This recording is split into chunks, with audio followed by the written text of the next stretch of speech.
with what looked like giant liver spots. He sat on the damp concrete like a bulked-up vulture and stared at her, not barking, not moving. He looked like her great-uncle Fred had before he died when she was 6. She'd liked her Uncle Fred. And then one day, his heart had gone, as her mother had put it, and that had been it. "Hello," she said, and the dog lifted his head a little. So she stooped down and reached through the cage doors to scratch him behind the ears. He looked at her, and then closed his eyes in appreciation for the scratch. "What's wrong with him?" Nina asked the attendant. "Nothing," the attendant said. "He's part basset, part beagle." She checked the card on his cage. "Or he might be psychic. This is his last day." Nina's eyes opened wide. "You mean—" "Yep." The attendant sliced her hand across her throat. Nina looked back at the dog. The dog looked back at Nina, death in his eyes. "Oh, God!" She stood and shoved her hair behind her ears, trying to look efficient and practical in an effort to be efficient and practical. She did not need this dog. She needed a happy, perky puppy, and on his best day this dog would look like a professional mourner. And he wasn't even a puppy. Any dog but this one. She looked down at the dog one last time, and her hair fell forward, a curly black frame for his depression. He bowed his head a little, as if it had grown too heavy for him, and his ears sagged with the bow.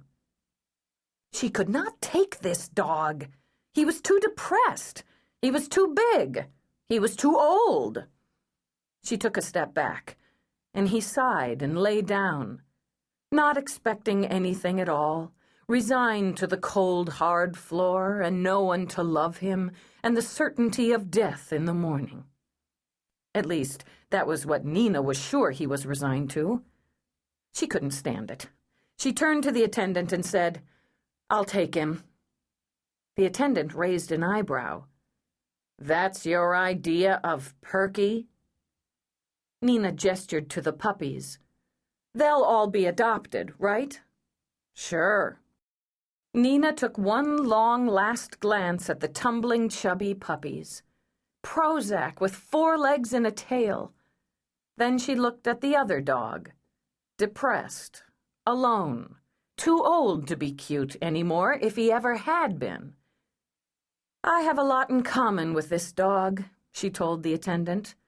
"And besides, I'd never sleep again knowing I could have saved him and didn't." The attendant shook her head. "You can't save them all." "Well, I can save this one." Nina crouched to the dog's level. "It's okay, Fred. I just rescued your butt." The dog rolled his eyes up to stare at her. "No, don't thank me. Glad to do it for you." Nina stood up and followed the attendant down the hall. At the end, she turned, and Fred moved forward, pressing his nose through the bars. "Hey, it's okay," Nina called to him. "I'm coming right back as soon as I get you sprung from this joint." Fred moaned and stumbled back into the depths of the cage. "Oh, yeah, you're going to cheer me up," Nina said, and went to sign the papers and pay the fee. He didn't get much happier when the attendant opened the cage and he waddled out into Nina's arms, fragrant beyond belief. "You stink, Fred," she told him.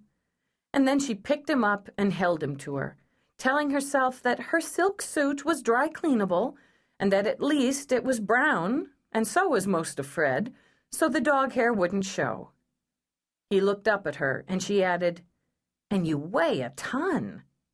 He was like dead weight in her arms, round and bulky, and most of his weight seemed to be centered in his rear end, which gave him a definite droop as she balanced his hip on hers. Still, as much as he reeked, it felt good to have her arms wrapped around him. "I saved you, Fred," she whispered into his ear, and he twitched as her breath tickled him.